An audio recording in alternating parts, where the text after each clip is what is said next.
today exactly, actually, I started a fashion blog called Style Rookie. Last September of 2011, I started an online magazine for teenage girls called rookiemag.com.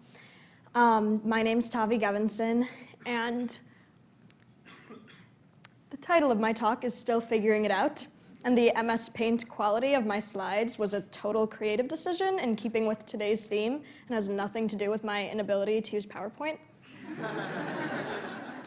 So I edit this site for teenage girls. I'm a feminist. I am kind of a pop culture nerd, and I think a lot about what makes a strong female character. And you know, movies and TV shows, these things have influenced my own website. So I think the question of what makes a strong female character often goes misinterpreted. And instead we get these two-dimensional superwomen who maybe have one quality that's played up a lot, like, you know, a Catwoman type, or she plays her sexuality up a lot and it's seen as power. But they're not strong characters who happen to be female. They're completely flat and they're basically cardboard characters. The problem with this is that then people expect women to be that easy to understand, and women are mad at themselves for not being that simple, when in actuality, women are complicated, women are multifaceted, not because women are crazy, but because people are crazy and women happen to be people. So the flaws are the key. I'm not the first person to say this. What makes a strong female character is a character who has weaknesses, who has flaws, who is maybe not immediately likable, but eventually relatable. I don't like to acknowledge a problem without also acknowledging those who work to fix it, so just wanted to acknowledge shows like Mad Men, movies like Bridesmaids, whose female characters or protagonists are complex, multifaceted. Lena Dunham, who's on here, her show on HBO that premieres next month, Girls, she said she wanted to start it because she felt that every woman she knew was just a bundle of contradictions. And that feels accurate for all people, but you don't see women represented like that as much. Congrats, guys. But I still feel that there are some types of women who are not represented that way.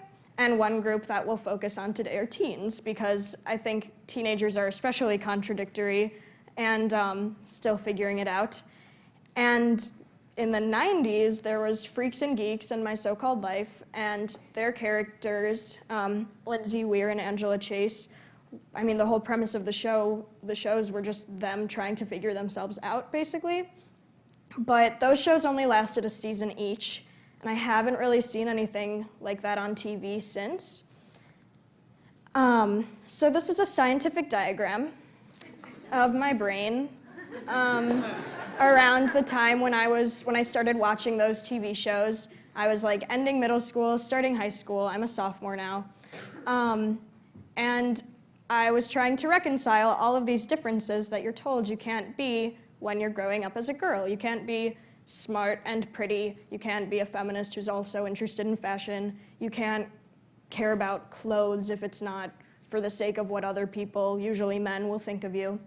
So I was trying to figure all that out, and I felt a little confused, and I said so on my blog, and I said that I wanted to start a website for teenage girls that was not this kind of one-dimensional, strong character empowerment thing, because I think one thing that can be very alienating about a misconception of feminism is that girls then think that to be a feminist, they have to live up to, you know, being perfectly consistent in your beliefs, never being insecure, never having doubts, having all of the answers. And this is not true, and actually reconciling all the contradictions I was feeling became easier once I understood that feminism was not a rule book, but a discussion, a conversation, a process. And this is a spread from a zine that I made last year when I think I've let myself go a bit on the illustration front since, but yeah. So I said on my blog that I wanted to start this publication for teenage girls and ask people to submit their writing, their photography, whatever, to be a member of our staff. I got about 3,000 emails. My editorial director and I went through them and put together a staff of people, and we launched last September. And this is an excerpt from my first editor's letter, where I say that, rookie, we don't have all the answers. We're still figuring it out too, but the point is not to give girls the answers, and not even give them permission to find the answers themselves, but hopefully inspire them to understand that they can give themselves that permission. They can ask their own questions, find their own answers, all of that. And Rookie, I think we've been trying to make it a nice place for all of that to be figured out. So I'm not saying, like, be like us and we're perfect role models, because we're not, but we just want to help represent girls in a way that shows those different dimensions. I mean, we have articles called On Taking Yourself Seriously, How to Not Care What People Think of You. But we also have articles like, oops, oh, no, I'm figuring it out. If you use that, you can get away with anything. We also have articles called How to Look Like You Weren't Just Crying in Less Than 5 Minutes. So, all of that being said, I still really appreciate those characters, you know, in movies and, you know, articles like that on our site that are just about being totally powerful, maybe finding your acceptance with yourself and self-esteem and your flaws and in how you accept those. So, what I want you to take away from my talk, the lesson of all of this, is to just be Stevie Nicks. Like, that's all you have to do.